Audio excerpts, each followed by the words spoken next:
Today's episode is brought to you by Audible.com.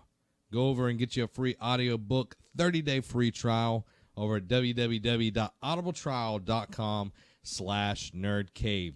You can be picking up Timothy Zahn's new book, Thrawn. It's freaking awesome. Or you can get Ahsoka. You can get all these Star Wars books because everybody loves Star Wars. If you don't love Star Wars, what are you doing with your life?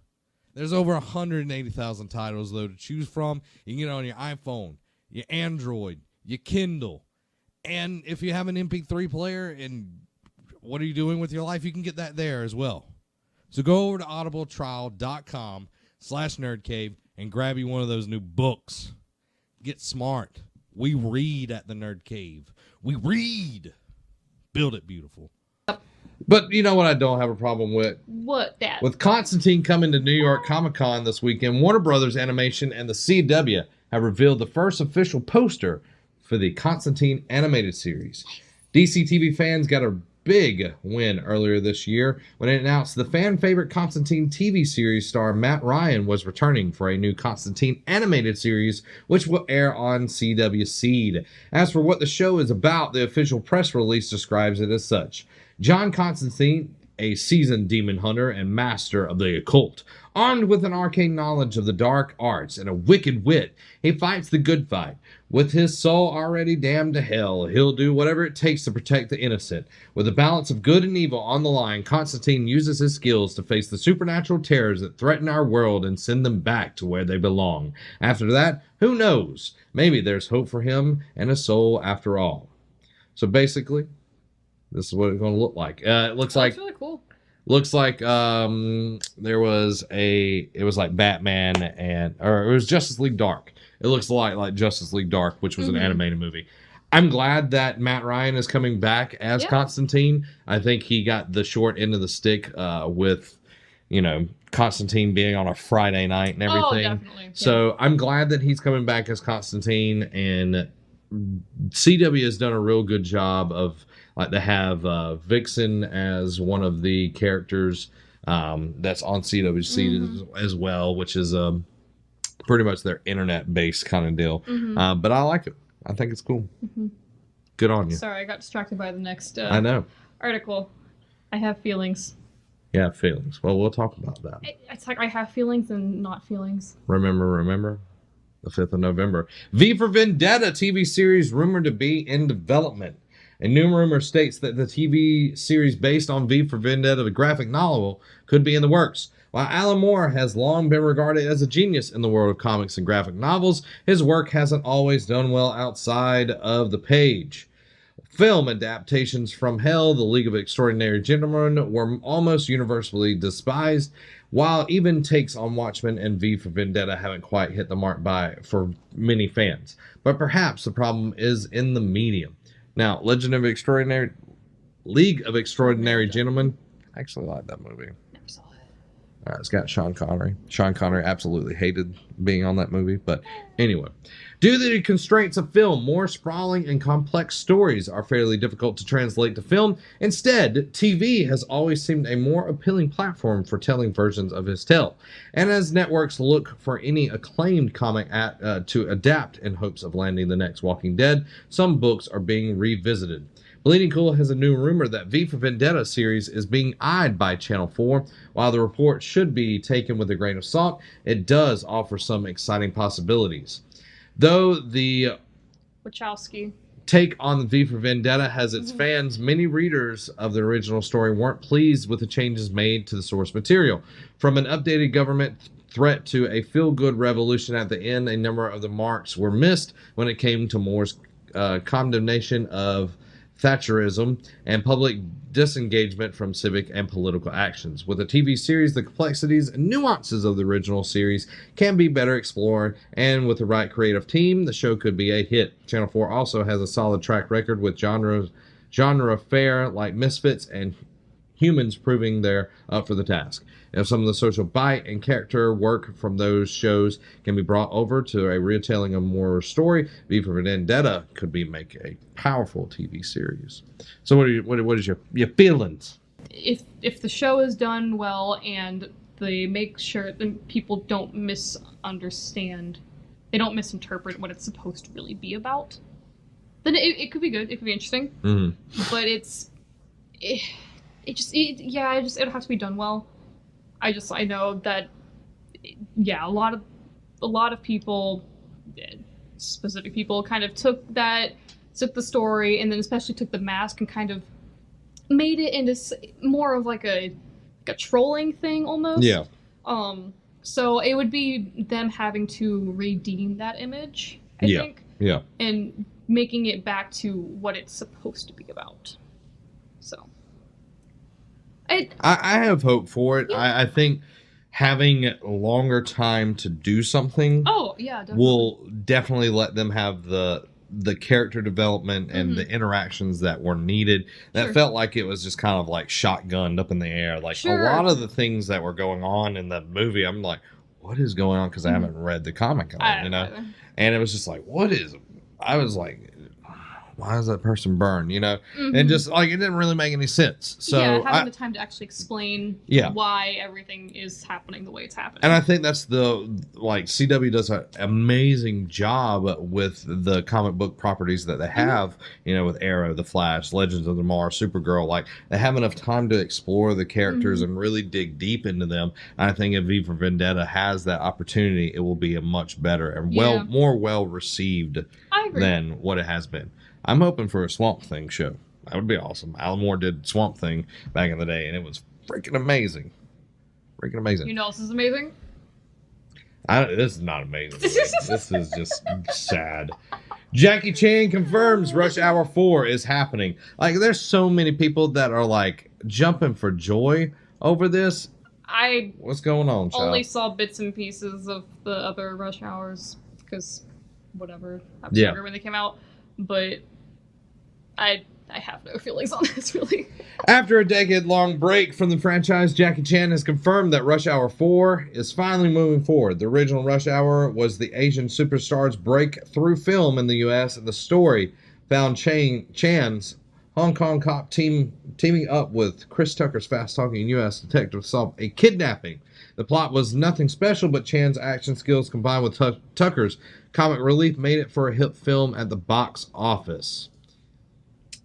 2 sequels followed in 2001 and 2007, respectively, with the third Rush Hour, which took Lee and Carter to Paris for lame hijinks, being met with a lukewarm response from critics and diminished returns at the box office compared to the previous installments. Despite this, the series remains well-liked and unique chemistry between Chan and Tucker, and fans have been asking for another sequels for years. Jackie Chan confirmed that their wishes are coming through in an interview in San Francisco's Chronicle. The action legend was there to promote his new film, The Foreigner, and during a Facebook video chat answered a fan question regarding the potential fourth Rush Hour. I personally have, it's a movie that's going to come out. For people who are excited about it, congrats. It's awesome for you guys. I have no, strong emotional attachment to these movies. I think, at this point, the movie industry has changed a lot. Viewers have changed a lot since Rush Hour first came out, Rush Hour 2, and then times have changed. You would even think that the people that made it was like, it didn't do well the third time. Did we go back the fourth time? You know, it's like, first time, shame on you. Yep. Second time, shame on me. Third time, it's like, yeah. Well, I mean, that's kind of like with the last Airbender movie, which never happened. Which probably a good thing. Yeah. Well, it was terrible. The critics, I'm fairly certain critics bashed it. Fans hated it, but it did well financially, especially globally. I think. Yeah. Where was it? There's the country in particular, and I can't remember what it was. It might have been China. Probably. I don't. Just because they were like, oh, the special effects. I'm like, they really weren't that great. No, they weren't. They weren't. It did so bad, but they are making a second one, which, God forbid. I mean, it's too late. And I have a lot of feelings about that movie that I won't get into because I have literally ranted for hours about it. I couldn't tell. Yeah, but it's interesting how the movie industry makes decisions where it's like you're like, it sucks. Why are you making this again? And even if it didn't do financially well, and they go back and remake it, you're like, well, why are you remaking it? Yeah. If there's not going to be any money gained for you, because I know that's what they've really boiled down to. Yeah. It's all about the green. So, but again, for people who are excited, it's good. Who else is all about that green? Netflix. Netflix is raising subscription prices for new and long-time subscribers. Because they broke. Netflix is raising its subscription prices for both new and long-time subscribers. Judging by past history, this change will be met by lots of backlashes from users. On one level, that's quite understandable. Most people live on a budget, and any change to said budget can conceivably be cause for concern. That said, it's really not too surprising for a move from Netflix to make, as the streaming giant continues to accrue massive debts, mostly in service of producing more original content each year. Netflix isn't really in a position to cut costs when it comes to content creation either, as competitors like Hulu and Amazon are steadily pumping more and more money into their own original movies and shows as well. While Netflix is currently the biggest name in the subscription streaming ecosystem, that may not always be the case. Just like YouTube might not always be there. Buy them out. And the company allowing itself to fall behind rivals when it comes to investing in content would present a perfect opportunity for said rivals to try and overtake the throne. According to Variety, the price of Netflix's most popular streaming plan, which allows up to 2 simultaneous streams to access 1080p HD content, is set to go up to $10.99 per month. That's ridiculous. That's like essentially like a $4 increase. No, it's $1. I thought it was $7.99. I don't know. I'm thinking about that. Never mind. The standard definition is $7.99. That's what it is. Apparently, you can go up to 4K. It will be going up to $13.99, which it previously was $11.99. That's not as bad of an increase as I thought. Yeah. Because if they had gone any more than that, people would be like, "Goodbye, I'm not paying that." It's not too bad, and especially since they're in debt. I understand. I was actually talking about this. Actually, I started laughing. Can you go back to that? Nope, not anymore. It's fine. It's gone now. It's not a big deal. I started laughing because I was like, this is gonna buy them out, and then I looked at the page because we were talking about Hulu as a rival, and then this thing about Netflix, and then it was an ad for Hulu, and it was for a Disney show. I was like, Disney's looming. But yeah, I was telling my friend about this, and she had no idea Netflix was in debt. And I was like, oh yeah, it's like 26 mil? It's something like that. Is it million? It's billion. 26 billion? I think it was like 22 billion. Okay.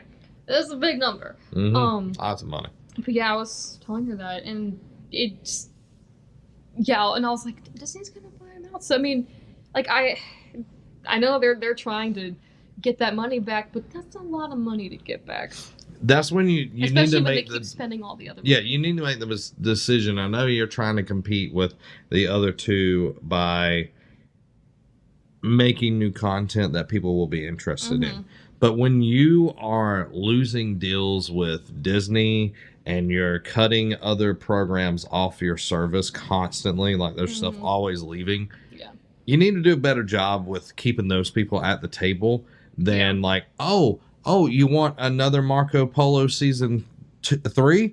Yeah, here it is. Someone's like, we didn't ask for that. I did, but nobody else wanted it, so I just took it as it was. Yeah. I got 2 seasons. What Netflix needs to do is, because there's so many Netflix original things. Although my friend and I actually watched this one documentary that was a Netflix thing, and it was really, really good. It was called The Casting of Jean Bonnet. There's like this little pageant girl. She was like 6 years old, I think. Yeah.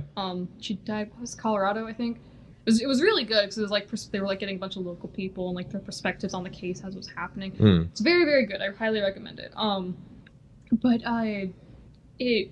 the one on General Tso's Chicken is really good as well. I've heard that one's really good. My thing is that there are so many of these like little Netflix original shows that no one watches. Yeah, and they're pumping tons of money in there. So what Netflix needs to do is like, I get you want to create all this content, but what they need to do is they need to step back and say, we want to focus on our popular ones and do like a quality over quantity. Yeah. It's like, even if like you put all your production value into these particular shows that you know are going to do well, just for a little bit, so you can get that money back, and it's going to take a while if they ever actually get it. Yeah. But it'll get them closer to being back towards the black and the green rather than in the red. Yeah. It'll get them further out of debt, and it just by saying like, we know that you guys want to do these shows, but we can't afford that. Yeah. Like you're 26 bill in debt, or 22 billion in debt. Yeah. So sometimes you gotta say no. Yes, and so just like with all the Marvel shows, or just some other big Netflix movies and stuff, just take a break, focus on those, make sure those are really good. Yeah. And just let the money curate. I understand that as a business, that's not exactly how things work, but they need to stop. Smart investments. Yeah, they need to do smart investments, not a lot of investments. Yeah. Quality over quantity. Smart investments, everybody. You'll be happy. Yeah. You'll be happy. Now this, it hits home. It hits home, everybody. Right, writer Scott Snyder reveals next Batman project after Dark Knight's Metal. Writer Scott Snyder is currently in the midst of his most ambitious Batman story yet, thanks to Dark Knight's Metal. But that didn't stop him from teasing his next and potentially last. That's what. Please no, Scott. Keep writing. Keep writing. Batman project at NYCC, which is New York Comic Con. This weekend, Snyder and artist Sean Gordon Murphy are planning to reunite on a series called Batman Last Night. Snyder revealed first details about the series at DC Batman panel yesterday, calling it my last Batman story for a long time. Son, you hurt me. You're hurting me. Last Night will take place in a dystopian future version of Gotham City, one where strangely youthful Batman awakens after a long sleep to find his city in ruins and a talking Joker head attached to his belt. Snyder compared the book to the classic manga series Lone Wolf and Club. That him waking up and he's, just really that young. Whole description alone, just the young, the surprisingly young Batman awakens with a talking Joker head, and I'm like, what? The youthful Batman awakes after a long sleep. That reminds me of the beginning of any Zelda game. No, that's really how every Zelda game begins, that he just wakes up from something. Except for the CDI games, but those don't count. Yeah. It's not clear if the series is meant to fit into the current DC Rebirth continuity, but Snyder did reveal that Last Night started life as a story arc on the All-Star Batman before growing in scope. Snyder also said that he was inspired by writer Grant Morrison, who told him that great superheroes need a birth and death. Snyder already chronicled Batman's birth in Zero Year storyline, so Last Night will apparently handle his death. By the way, Zero Year, one of the best arcs of Batman of all time. Snyder didn't give a potential release date for the series, and we wouldn't expect Last Night to materialize before the mid to late 2018 at earliest. Snyder and artist Greg Capullo, I love you, Greg Capullo, you're amazing, are still hard at work crafting Dark Knight's Metal, which isn't expected to wrap up until spring 2018. And DC only just published the first issue of Murphy's miniseries Batman White Knight this past week, which White Knight actually is the Joker, is the savior of Gotham instead of Batman, and Batman is the bad guy. Interesting. So there you go. I can't wait for it, but I'm so sad at the same time. Well, sometimes it's like, it's one of those things where you kind of have to look, like, you have to stop and look and be like, it's good here. You don't want to push it and make something bad. Yeah. Like Scrubs, yes. Another Rush Hour. Oh. Now, speaking of Batman and speaking of people that wish they could have been done before they started, Tommy Lee Jones hated working with Jim Carrey so much on Batman Forever, he shook with rage. The chemistry between Jim Carrey and Tommy Lee Jones of Batman Forever was interesting to say the least, but an extra layer has now been added to that thanks to the reveal that the latter despised his co-star. The DC Comics adaptation was a huge departure for Jones and his more serious body of work, and he clearly didn't enjoy working with the eccentric Carrey if these comments are anything to go by. Talking about a chance meeting with Jones at a restaurant, the actor who played the really opposite of the co-star Two-Face revealed that things ended up getting seriously awkward between both of them. It was at a restaurant, and this is Carrie talking here. It was at a restaurant, and the maitre d' said, "Oh, I hear you're working with Tommy Lee Jones. He's over in the corner having dinner." I went over and I said, "Hey, Tommy, how are you doing?" And the blood just drained from his face. And he got up shaking, and he must have been in mid-kill me fantasy or something like that. And he went to hug me and he said, "I hate you. I really don't like you." And I said, "What's the problem?" And pulled up a chair, which probably wasn't smart. And he said, "I cannot sanction your buffoonery." Oh my gosh. Whoa! Could you imagine working with somebody that, like, literally, like, when you walk in the room, like, you just start shaking? Yes. Well, I can imagine being on the other side of that. Like, you being the person that's shaking with rage? Yes. No, I can't too. It's usually not because I'm mad at them for myself. It's usually I'm mad at them for someone else because they've done something to someone that I know, and I'm like, I hate you because of that. Yeah. But yeah, no, I can get that. Although I'm just like, I wish like I had that kind of just going to someone like, "I hate you. I hate you. I hate you." Just like, cannot sanction Tommy your Lee Jones. buffoonery. Dang, Tommy. If you enjoyed that, go ahead and hit that subscribe button. If you want gaming content, you can go over to Nerd Cave Gaming right there. If you want to support us, you can check out Patreon right there. If you want more videos, check them out right here. Go ahead, pick one of them. I wonder which one you're going to do. If you're going to be cool, you'd pick any of them. All 4 of them. You'd be awesome.